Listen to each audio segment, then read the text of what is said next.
रोज का वचन। रोज के वचन में आपका स्वागत है। दिन 300। हबक्कुक भविष्यवक्ता की पुस्तक अध्याय 1।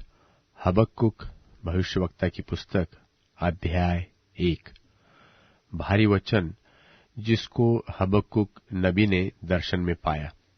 हे यहोवा, मैं कब तक तेरी दुहाई देता रहूंगा और तू न सुनेगा? मैं कब तक तेरे सन्मुख उपद्रव उपद्रव चिल्लाता रहूंगा और क्या तू उद्धार नहीं करेगा? तू मुझे अनर्थ काम क्यों दिखाता है? और क्या कारण है कि तू आप उत्पात को देखता रहता है और मेरे सामने लूटपाट और उपद्रव होते रहते हैं और झगड़ा हुआ करता है और वाद विवाद बढ़ता जाता है। इसलिए व्यवस्था ढीली हो गई और न्याय कभी नहीं प्रकट होता। दुष्ट लोग धर्मी को घेर लेते हैं, सो न्याय का खून हो रहा है। अन्य जातियों की ओर चित्त लगाकर देखो और बहुत ही चकित हो, क्योंकि मैं तुम्हारे ही दिनों में ऐसा काम करने पर हूं कि जब वह तुमको बताया जाएगा तो तुम उसकी प्रतीति न करोगे। देखो, मैं कसदियों को उभारने पर हूं। वे क्रूर और उतावली करने वाली जाति है, जो पराये वासस्थानों के अधिकारी होने के लिए पृथ्वी भर में फैल गए हैं। वह भयानक और डरावने हैं। वे आप ही अपने न्याय की बड़ाई और प्रशंसा का कारण है, और उनके घोड़े चीतों से भी अधिक वेग चलने वाले हैं, और सांझ को अहेर करने वाले हुंडारों से भी अधिक क्रूर है, और उनके सवार दूर दूर तक कूदते फांदते आते हैं। हाँ, वह दूर से चले आते हैं और अहेर पर झपटने वाले उकाब की नाई झपटा मारते हैं। वह सब के सब उपद्रव करने के लिए आते हैं। वे मुंह सामने की ओर किए हुए सीधे बढ़ते चले आते हैं, और वे बंधुओं को बालू के किनकों के समान बटोरते हैं, और वह राजाओं को ठट्ठों में उड़ाते और हाकिमों का उपहास करते हैं। वह सब दृढ़ गढ़ों को तुच्छ जानते हैं, क्योंकि वह दमदमा बांधकर उसको जीत लेते हैं। तब वह वायु की नाई चलते और मर्यादा छोड़कर दोषी ठहरते हैं, क्योंकि उनका बल ही उनका देवता है। हे मेरे परमेश्वर यहोवा, हे मेरे पवित्र परमेश्वर, क्या तू अनादिकाल से नहीं है? इस कारण हम लोग नहीं मरने के। हे यहोवा, तूने उनको न्याय करने के लिए ठहराया होगा। हे चट्टान, तूने उलाहने देने के लिए उनको बैठाया है। तेरी आंखें ऐसी शुद्ध है कि तू बुराई को देख ही नहीं सकता और उत्पात को देखकर चुप नहीं रह सकता। फिर तू विश्वासघातियों को क्यों देखता रहता? और जब दुष्ट उसको जो निर्दोष है निगल जाता है, तब तू क्यों चुप रहता है? और तू क्यों मनुष्य को समुद्र की मछलियों के और उनके रेंगने वाले जंतुओं के समान बनाता है, जिन पर कोई शासन करने वाला नहीं है? वह उन सब मनुष्यों को बंसी से पकड़कर उठा लेते और जाल में घसीट लेते और महाजाल में फंसा लेते हैं। इस कारण वह आनंदित और मगन है। इसी कारण वह अपने जाल के सामने बलि चढ़ाते और अपने महाजाल के आगे धूप जलाते हैं, क्योंकि इन्हीं के द्वारा उनका भाग पुष्ट होता और उनका भोजन चिकना होता है। परंतु क्या वह इस कारण जाल को खाली करने और जाति जाति के लोगों को लगातार निर्दयता से घात करने से हाथ न रोकेंगे?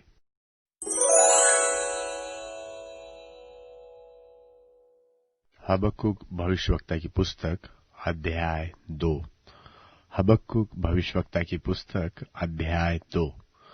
मैं अपने पहरे पर खड़ा रहूंगा और गुम्मट पर चढ़कर ठहरा रहूंगा और ताकता रहूंगा कि देखो कि मुझसे वह क्या कहेगा, और मैं अपने दिए हुए उल्हाने के विषय क्या उत्तर दूं।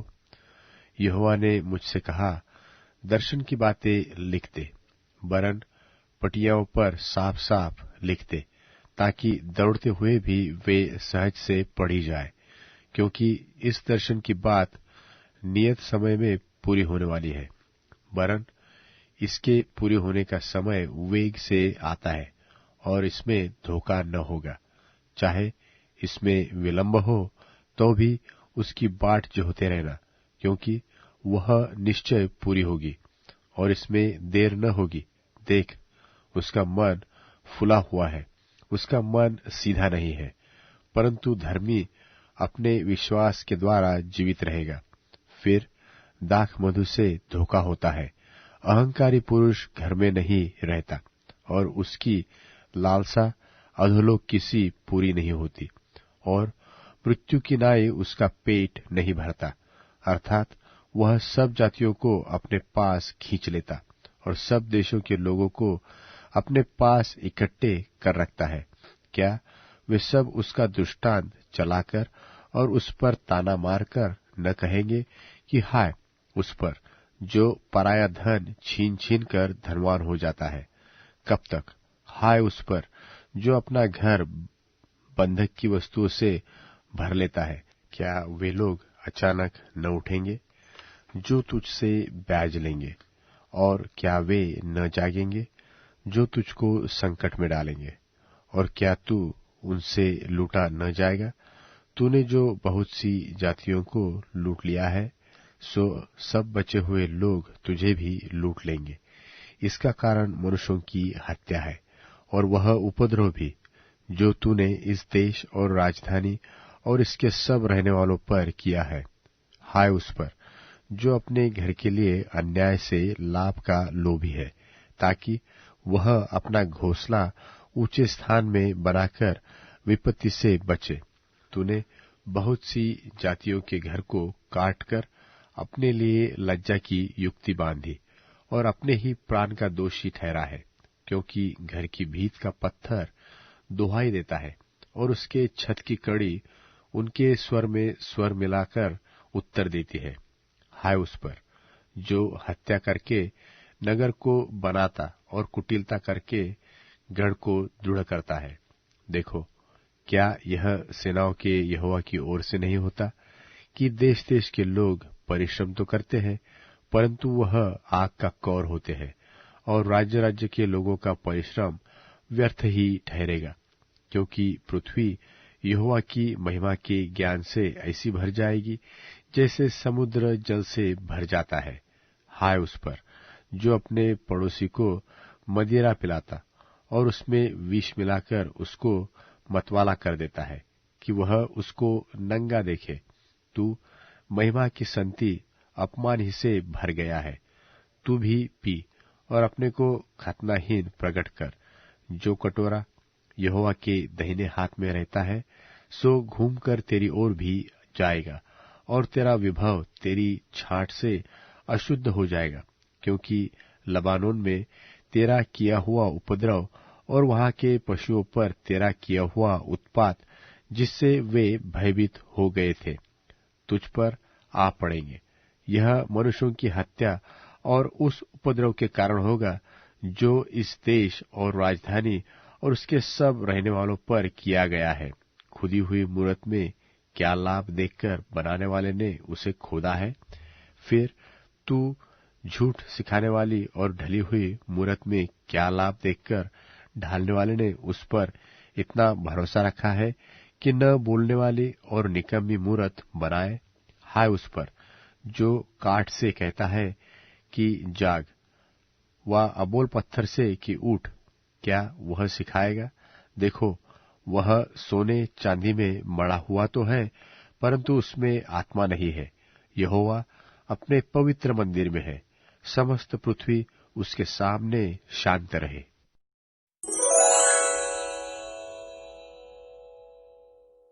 हबक्कुक भविष्यवक्ता की पुस्तक अध्याय 3। हबक्कुक भविष्यवक्ता की पुस्तक अध्याय 3। हबक्कुक नबी की प्रार्थना शिग्योनित रीति पर। हे यहोवा, मैं तेरी कीर्ति सुनकर डर गया। हे यहोवा, वर्तमान युग में अपने काम को पूरा कर। इस युग में तू उसको प्रकट कर। क्रोध करते हुए भी दया करना न स्मरण कर। ईश्वर तेमान से आया, अर्थात पवित्र परमेश्वर परान पर्वत से आ रहा है। सेला।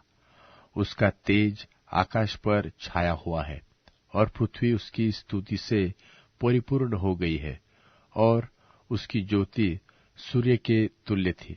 उसके हाथों से किरणें निकल रही थी और इनमें उसका सामर्थ्य छिपा हुआ था। उसके आगे आगे मरी फैलती गई और उसके पांव से महाज्वर निकलता गया। वह खड़ा होकर पृथ्वी को नाप रहा था।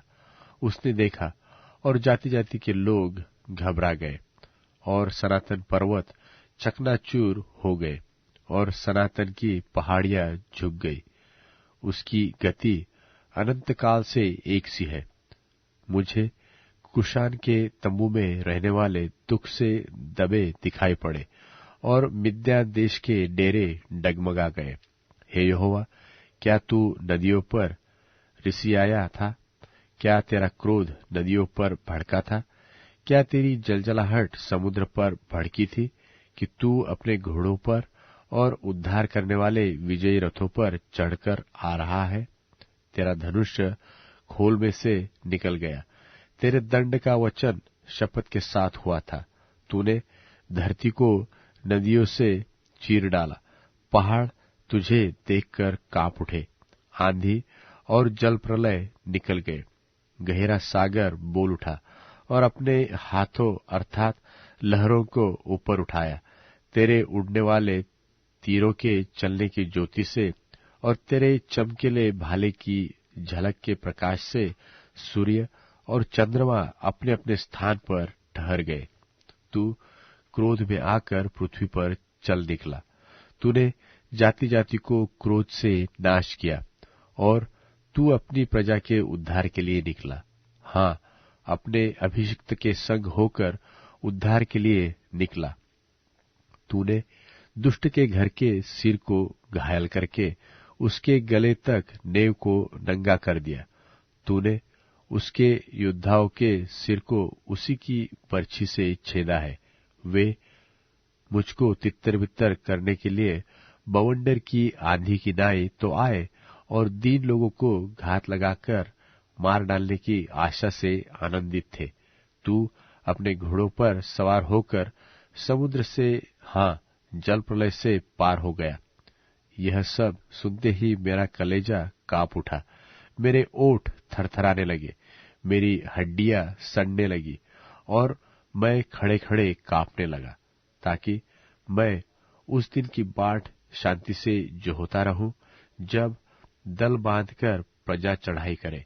क्योंकि चाहे अंजीर के वृक्षों में फूल न फूले और न दाखलताओं में फल लगे और जलपाई के वृक्ष से केवल धोखा खाया जाए और खेतों में अन्न न उपजे और न तो भेड़शालाओं में भेड़ बकरियां रह जाए और न थानों में गाय बैल, तो भी मैं यहोवा के कारण आनंदित और मगन रहूंगा और अपने उद्धारकर्ता परमेश्वर के हेतु अति प्रसन्न रहूंगा।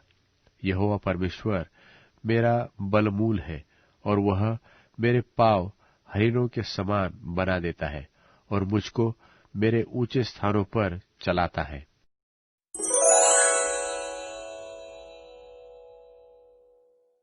तीतुस अध्याय 2। परंतु जो बातें सही शिक्षा के अनुसार हैं, तुम उन्हीं को कहा करो। बुजुर्ग लोगों को गंभीर, आदरणीय, संयमी, विश्वास, प्रेम और धीरज में मजबूत होना चाहिए। उसी तरह बुजुर्ग महिलाएं भी व्यवहार में आदरणीय, बदनामी न करने वाली, शराब से परे रहने वाली और अच्छी बातें सिखाने वाली हों, ताकि वे जवान महिलाओं को सिखाएं कि वे पतियों और बच्चों से प्रेम करने वाली हों, संयमी, पवित्र, घर की देखभाल करने वाली, भली और पति की आज्ञा मानने वाली बने, ताकि प्रभु के संदेश की बदनामी न हो। इसी तरह से जवान लोगों को संयमी बनने को कहो। हर दायरे में दूसरों के लिए अच्छे नमूना बनो। शिक्षा में ईमानदारी, गंभीरता, पवित्रता, सही बोलचाल जिसे कोई खराब न कह सके, ताकि तुम्हारे विरोधी शर्मिंदा हों और तुम्हारे खिलाफ कहने के लिए उनके पास कुछ भी न हो। नौकरों को आदेश दो कि वे अपने अपने मालिक की माने और उन्हें हर बात में पूरी तरह खुश रखें और पलटकर जवाब न दें। चोरी न करें, लेकिन विश्वसनीय हों, ताकि हमारे परमेश्वर और मुक्तिदाता की शिक्षा की सुंदरता बढ़े।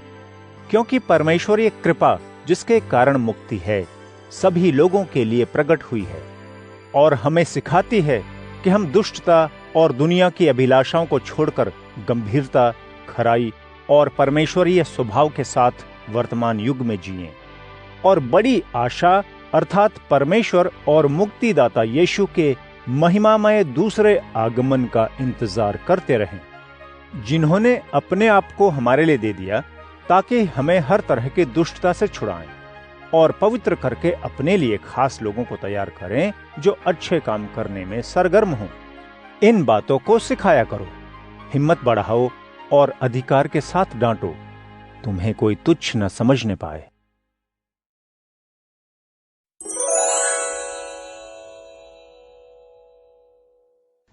यदि तेरा शत्रु भूखा है तो उसको खाने के लिए भोजन दे, यदि वह प्यासा है तो उसको पीने के लिए पानी दे। यों तो उसको अपने इस दयापूर्ण व्यवहार से पानी पानी कर देगा और प्रभु तुझको इसका फल देगा।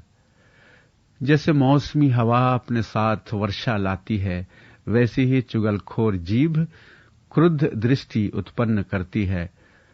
झगड़ालू पत्नी के साथ घर में रहने की अपेक्षा छत के कोने में पड़े रहना अच्छा है।